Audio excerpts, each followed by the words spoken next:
All right, welcome to the Q&A. Today is the day of detection response. A couple of pretty good sessions today from HIP, who talked a lot about our upcoming EDR capabilities. And then I thought that the customer presentation was pretty insightful. So today I'm very happy to invite Randy Barr to join us from Zoom. And then HIP is joining as well for the Q&A. Welcome, guys. Randy, do you want to go ahead and maybe introduce yourself again? Hello, everyone. I'm Randy Barr. I head up the security operations team at Zoom. I've been in the security space for well over 20 years now. I'm heading up security programs for many different cloud companies. It's nice to be here.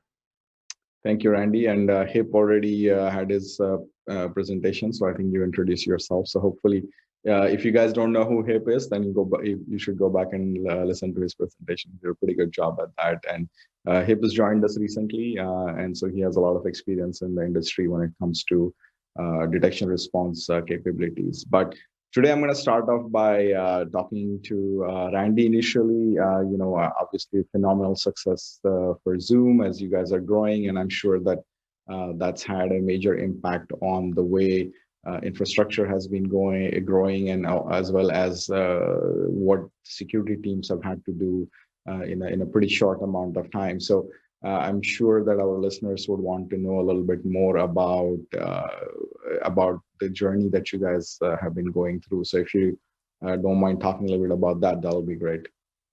Sure, I'd love to talk about that. That's something that I've been very close to. I mean, there's a lot of people that work really hard to get to where we're at today. And around March is when it really started. I think everybody was impacted by this, where everybody started shifting towards a new way of working. A lot of users had to work from home. A lot of IT and security professionals had to shift their focus on actually accelerating some of the initial programs that they had with, remote work. Now everybody had to do that. With Zoom, the reason why I mentioned that is as everybody went to work from home, the use of Zoom has increased. And I think around at that time, around February or December of last year, we were doing about 10 million participants a day. By the time April rolled around, we were doing over 300 million participants a day. So as you can imagine, as security professionals, you're probably thinking, wow, that's a lot. How did you increase your infrastructure to meet that demand? What is the increase on your headcount, not just on security, but also IT? Did you catch up with all the licensing that you need to do? Do you have all of the VPN requirements and so forth? And one of the things that I got to say is that a lot of the work that Zoom had done early on to expand the infrastructure as quickly as they did, the teams that they currently have was able to adapt to the growth in that environment. And that growth went on just beyond the enterprise use of our service and went to schools, different use cases. We have people that I meet with at the CISO and IT executive level that wanted to learn more about the security program, where they say, Randy, I have a vested interest in seeing Zoom be successful, because when I look over my right or my left, I either see my child joining their school via Zoom, or one of my family members that are reaching out to other family members using Zoom. In other cases, we're doing happy hour in the afternoon. So it allowed for them to continue to stay connected. But when that came up, a lot of other things raised up. And some of those are, well, Zoom was created for the enterprise level, but really wasn't ready for more the consumer use, where they didn't have IT and security professionals available to configure their service. And so we've shifted to making some additional changes and made some commitments for a 90-day plan. And during that 90-day plan, we came up with over 100 features and functionality that we introduced back out to the world that allow other people to be more secure. And so with that focus on security and privacy, it really helped out a lot. And I think that we're getting a lot of great feedback around that. So very high level, a lot of work went into it. And we're very excited about some of the more recent announcements that we're making, or that we've made. Yeah, and I just thought personally that was phenomenal for a organization to commit to security like that, to say, we're gonna next 90 days, we're just going to focus on security updates and making everything more secure, when many other organizations, security struggles to get that commitment from management to put the efforts required from a security perspective. So I thought that that was something phenomenal that you guys did. And going back to what you mentioned about the phenomenal growth that you've had on the infrastructure side, I think on the one way to look at that is when you have that kind of exponential growth, you just can't augment that with just hiring. You cannot linearly scale, I guess, the number of people that are needed, right? If you have 300 times more the infrastructure, you can't have 300 more times the number of people. So I think that also means that both for IT and for security, for your teams, automation really becomes a key aspect, because you need to be able to leverage automation. So I'm just curious at a high level, when it comes to security automation, how do you guys look at that, and what have you been focusing on? A lot of things. So we had to revisit all of our tools, make that they were configured properly to be able to pull in the data that we need to. And I think it really comes back to visibility and automation of what that visibility looks like. It's in the form of revisiting our SIEM solution, making sure we have all the right logs in place. And then it allowed for us to make smart decisions on how do we hire. Do we hire for certain positions sooner rather than later?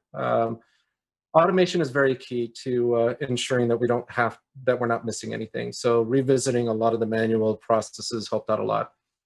There were a lot of tools that were already in place, and going back to our vendors and working very closely with them to help us accelerate the growth that we need to meet has certainly contributed to allowing for us that flexibility to find the right people for Zoom. And I think that there's a session where we're going to have someone from your team really talk about your cloud and container journey. I think today focusing a little bit more on your detection response and that side of the house, right? In general, you've been in this space for a long time across multiple organizations. What do you see today the challenges that the SOC teams today have when it comes to being able to detect and respond to issues is pretty quickly? Well, I think it's the normal things that you see out there. Earlier I mentioned visibility as one. Part of it when you continue to grow as a company, do you have the right program that identifies all the assets that you have in your production environment? And as you scale as quickly as you do you have the right processes in place to ensure that you detect what those assets are? Leveraging existing tools to help identify that is very important, but also making sure that you have a good program in place to work with those vendors to make sure that they can continue to scale with you. I think that's another important place. Another one is making sure that you have the right teams to identify what those alerts look like. Do you continue to use those existing tools? Do you centralize all of those alerts into one place? And when you start looking at centralizing it all in one place, do you have the right skill set to be able to pull all that information in that location? For example, we use our SIEM solution to pull all of our logging and alerts. How do we output that information is another skill set that we need that are in that environment or in the SIEM environment or the SOC team to help identify what alerts they need to be able to drive action on. So working collaboratively, not just with the team that's managing some of these tools, but also other business units that consume that information. More importantly, working with other vendors to make sure we understand what other larger organizations are doing, how they're doing it. We don't want to repeat some of the same mistakes that other people are doing.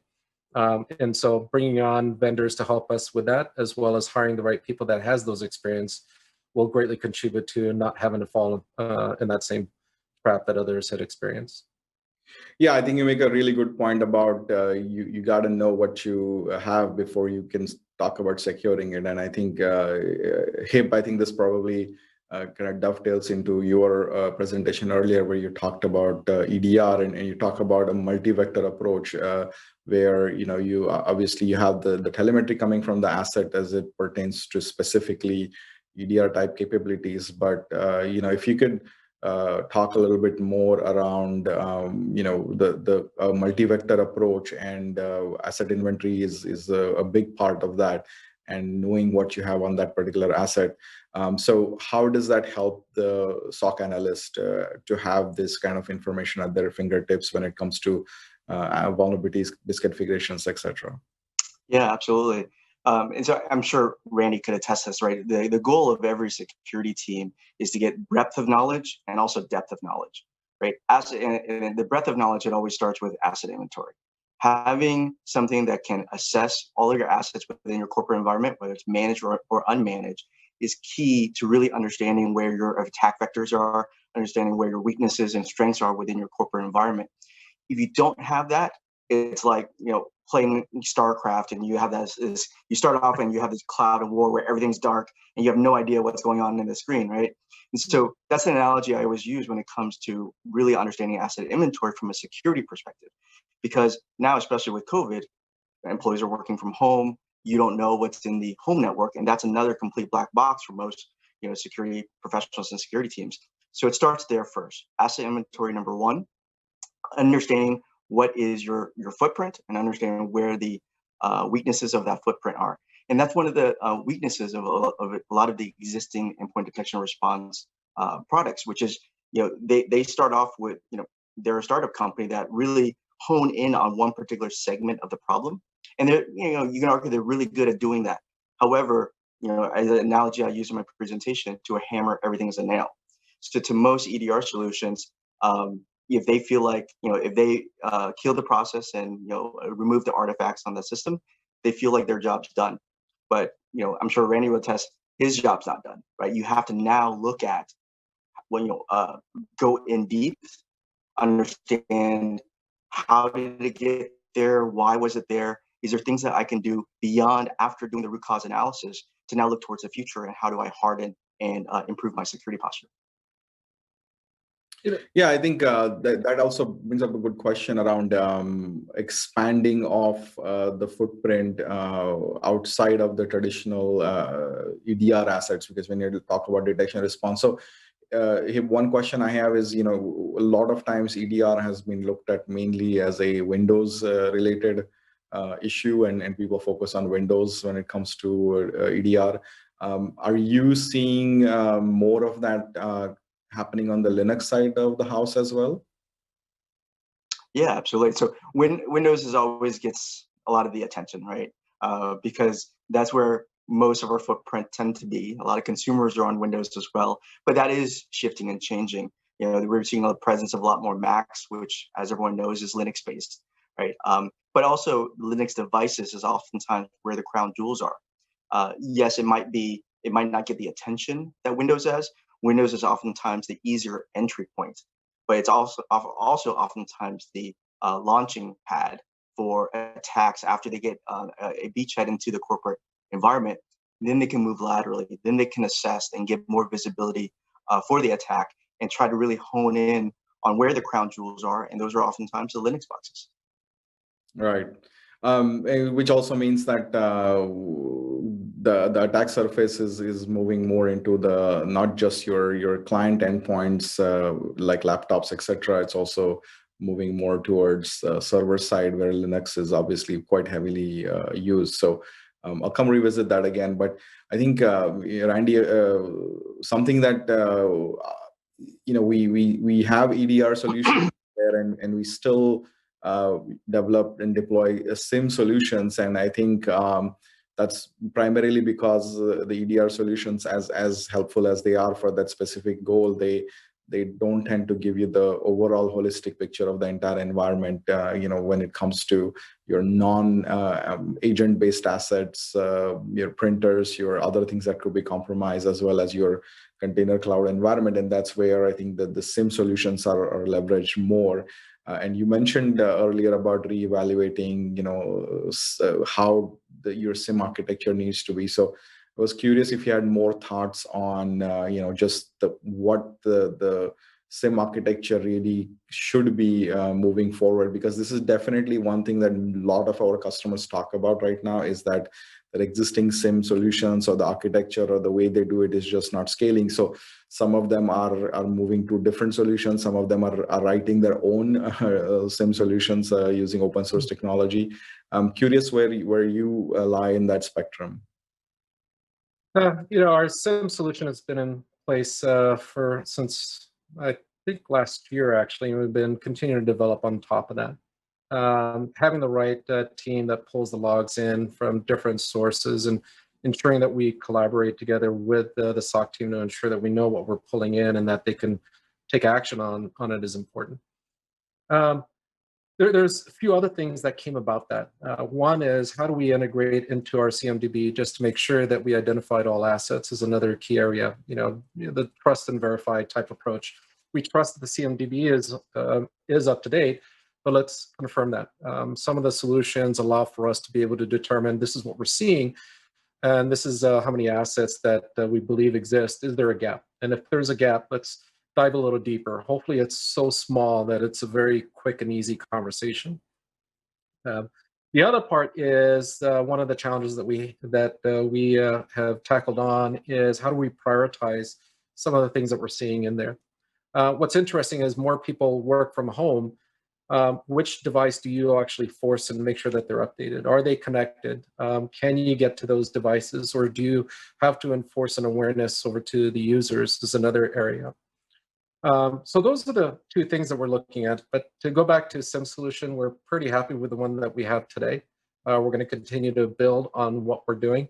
And I think that as we continue to grow, we're going to make sure that we have the right resources in place that's looking at that. And so do you follow the approach of collecting all log information into your SIM solution, or are you more selective about that in general to focus on the specific? Because one of the things is that putting a lot of the data or all the data kind of tends to slow down these solutions sometimes. So I'm just curious how you look at that. So we looked at all of the logs that are available out there. Then we prioritize which ones should we be pulling in to be able to prioritize that. And so we looked at all systems. We looked at application logs. We looked at just about everything there is that we need to look at. We've also determined that we can't just pull every single log in all at once. We need to be able to make sure that we can take action against that. So what we did was we created this group where we review all of the logs and we understand what those logs are doing in our environment and whether or not it's something that we need to look at. There are some logs that are just generating logs that we don't have a lot of action that we can take from it. But there are items that may allow for us to continue to comply with certain regulatory requirements, whether it's HIPAA or in some other industries, maybe it might be PCI. But for us, we look at what personally identifiable information that we need to be focused on if that environment is part of an incident, for example, and how do we make sure that we have the right alerts alerting on that. Correlating the information amongst multiple logs is also very important to us. It's the only way we're going to be able to get to the real information that we need to be able to take action. So to answer your question, we do look at all of the logs. We do have a process by which we review whether or not we need to pull those logs into our SIM solution. But that means it's not just my team that's doing it. It's also the SOC team that's involved. It's legal that's involved. The compliance team also is involved. And if we decide as a group that we don't need to pull the logs, then we have a path to go through a risk review process to get the validation from senior executives that need to sign off on that, because those are the people that our customers are going to go to and say, we understand that you don't do this type of logging, why or why not? And they need to be able to answer that. They need to be able to defend it. Yeah, makes a lot of sense. And ultimately, I think all of the things that we do here are to be able to take the appropriate response action. So everything has to be driven towards what actionable intelligence is coming out of this. So HIP, I think the R in EDR stands for the response. And I think traditionally that's looked at, and you alluded to that in your presentation, that's looked at as more of, okay, let me kill the process and let me quarantine that one individual file. And I think response to malware, etc., really goes beyond that, in my opinion. So I was kind of wondering, how do you see, and you've worked at many other organizations in the past, how do you see expanding response capabilities beyond killing of that particular process? How do you see that? Yeah, so the response, as any security professional would tell you, is already too late, right? I would assert that EDR was born out of the inability for antivirus or endpoint protection to really stop the attack from a preventative measure. And so what ended up happening in the early 2000s is the threat landscape really just blew up and grew exponentially. And as a result, the old paradigm of signature-based reactive signatures just didn't keep up and couldn't scale to the level that it need to. So, CISOs like Randy and everyone else had to take matters into their own hands. They were tired of dealing with outbreak after outbreak because of the misses from their antivirus. So, we started off with SIEM collecting all the logs, but then we realized that even, with SIEM, it was, again, reactive. The logs out already happened, the activities already happened. And so the goal was to get even more real time. And that's where EDR comes into play, right? But even with EDR and how it works right now, as real time as you can get, it's still reactive, because if the activity already occurred and you detect it after the fact, then it's game over, right? You can't really trust the integrity of that device anymore. You can't necessarily trust the integrity of your corporate network, depending on what happened. So the goal of all security products really is to push the detection event further and further up the stack. So if we're detecting it after the process is already run and it's already done what it's needed to, well, now it's like you have to do damage control. But if you can stop it before it executes, right, then you can prevent it even more. If you could stop it prior to execution, if you could stop it from being written to disk, that's even better. Now you can stop that before being written to disk. If you can stop it from even getting downloaded, that's even better. So the goal is to keep pushing it further and further up the stack to become preventative rather than reactive. And that's the goal. Okay. And that includes looking at your patching quickly to see what vulnerabilities could have been leveraged to exploit the system for malware dropper, etc. as well, right? Right, absolutely. And I talked about that in my main session, right? The continuous monitoring and assessment. You go from predicting it to preventing it with, finding all your vulnerabilities, finding where the asset inventory, being able to patch those up before malware could potentially exploit them. If you do that and have a healthy hygiene in your corporate network, then you're filtering out all the potential attack vectors. And if something does come through, then you can focus on detecting a response. But if you don't do that security hygiene at the beginning, then it's, you're basically have an open gate to, and you're gonna get flooded with all kinds of detection and response, incident responses and threat hunting and everything like that, right? So it is a continuous cycle, but when you do have an incident and when you do respond to it and you learn from it, the key is to be able to take that and push it back up to predict and prevent. Okay, good. So I want to remind the listeners again that we have the chat capability on the screen that you're watching this on to ask questions. We already have a lot of questions that are coming in right now. I think the question, Hip, for you is the EDR capability with the exact same agent, or do I have to download a different agent from Qualys to enable EDR? Is there a component that I need to update? This is the beauty of the Qualys Cloud Platform. And full disclosure, I'm 4 weeks on the job, but this is one of the main reasons why I was so excited to join Qualys, because I've worked at other cybersecurity companies, specifically endpoint security, where that was the biggest friction point for most customers, right? Having to convince your security team and your IT team that they have to procure, download, and deploy yet another agent on the machine, where most security teams, most IT teams are trying to reduce agents. Now, even worse is if I have more than one agent from one vendor. What's the beauty of the Qualys Cloud Agent is it literally is one agent.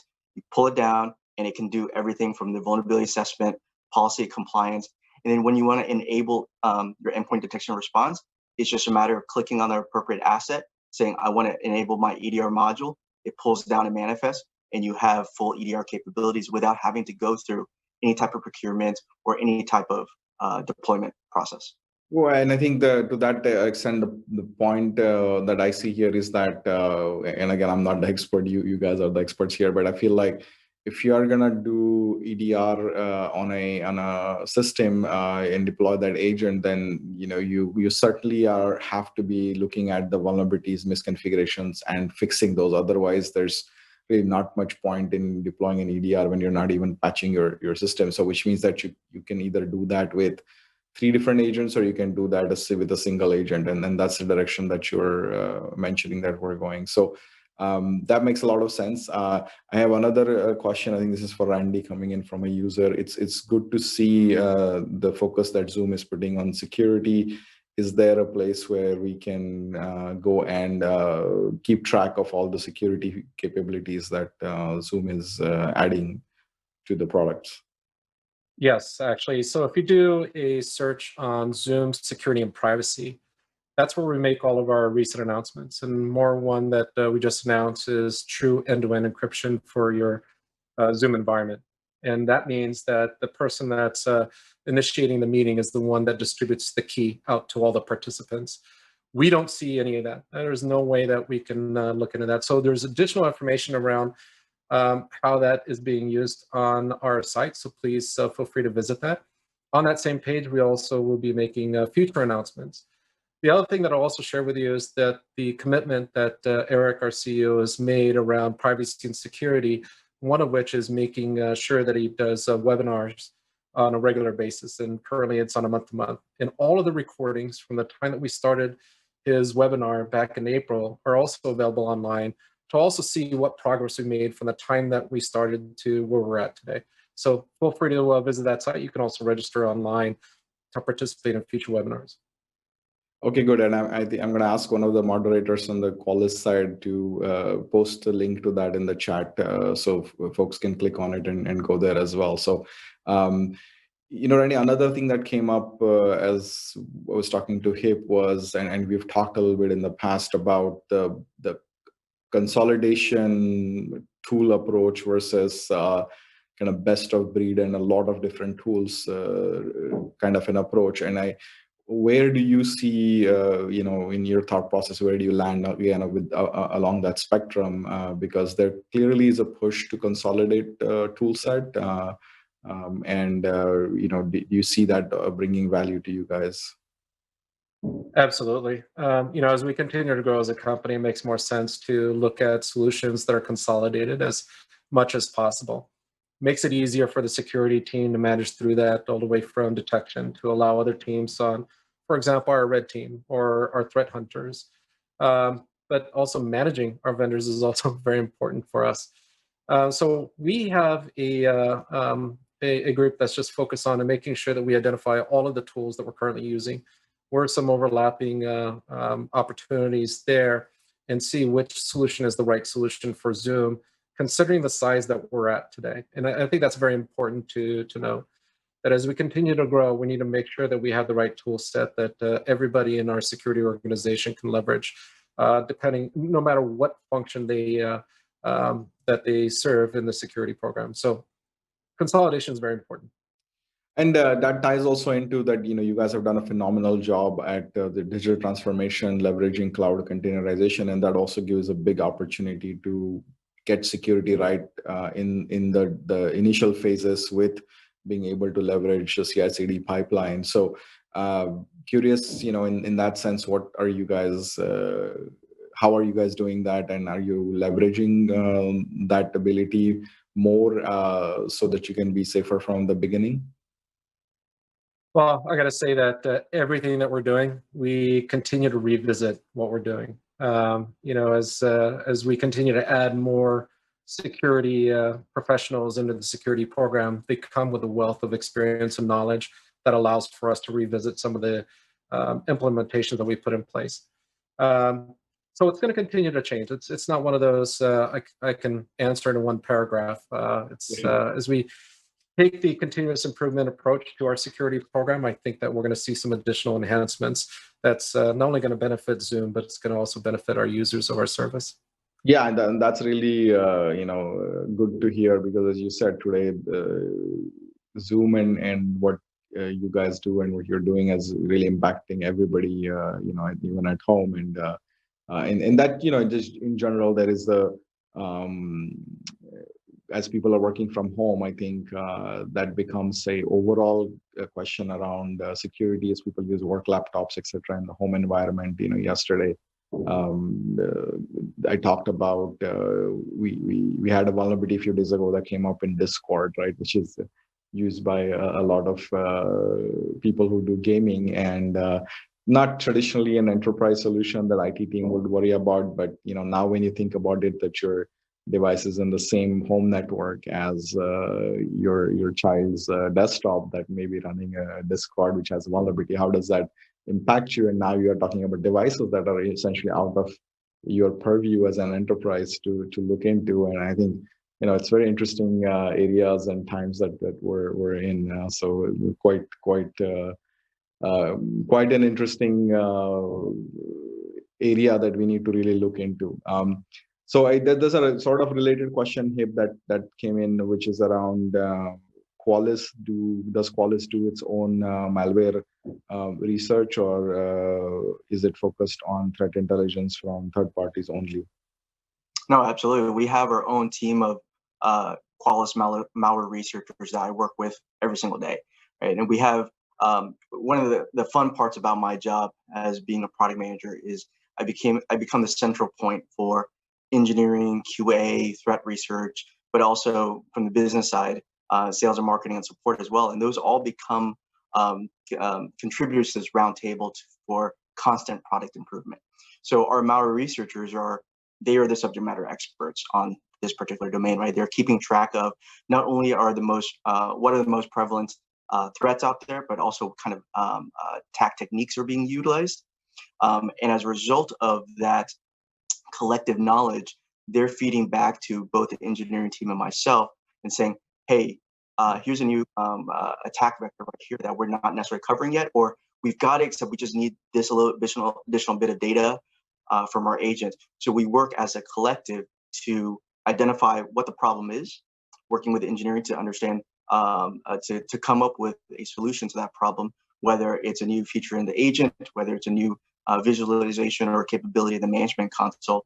And then we work with our designers to be able to showcase that feature and that capability to our customers in a seamless and easy way. So I was talking to Shailesh, and I think he has his session tomorrow, but he was quite excited about the fact that the malware research team they're not only doing just the research on malware, but they're able to extract techniques that are being leveraged and what potential settings on the system can be enabled to block those techniques and then feed it back into configuration and assessment, vulnerability assessment, etc. as well. So I don't know I think there's also a talk on MITRE mapping of the mitigation, not just the detection, by Travis, I think, which is later today in the breakouts. So I think all of that is shaping up to provide some very interesting end-to-end capabilities. So yes, absolutely. Definitely go check out Travis's talk. He's our director of threat research. He's the one that runs that research organization, and he's worked side by side with me in making constant product improvements and looking at when you're creating a cybersecurity product, right? You have not only are you trying to address the problems and needs of your customers, but you also have this X factor, which is the threat actors. And the threat actors cause you to they throw off my roadmap constantly, right? Because if we're working on hardware, I can create they are using DevOps and CI/CD, etc. as well. It's become a professional. Yeah, exactly. So what I think I'm going to work on 3 to 6 months from now, a new prevalent attack, a new attack vector that we need to really address, that starts to bubble up and becomes urgent in our product roadmap. And, and that's the way it is in our industry we've got, it is a game of cat and mouse, technological game of chess, whatever analogy you want to use, but the bad guys have the element of surprise, unfortunately. And what we can do is, as a collective, as an industry, we need to put our collective brains together in order to be able to thwart and attack those techniques. Absolutely. All right, good. Randy, I know you have a busy day, so thank you for taking the time today to do the presentation and talk about some of these issues that we see out there. And we'll hope to have you back sometime soon again. Always a pleasure talking to you. And Hip, thank you for the presentation. So we'll have all of this material available for later review as well. So thank you everybody for attending and joining in the session. So please do, after the break, go to the breakout sessions. There's a lot of interesting talks, not just on MITRE framework, but also on next generation SIM and XDR capabilities as well. So thank you, Hip. Thank you, Randy. Thank you. Thank you. Thank you, everyone.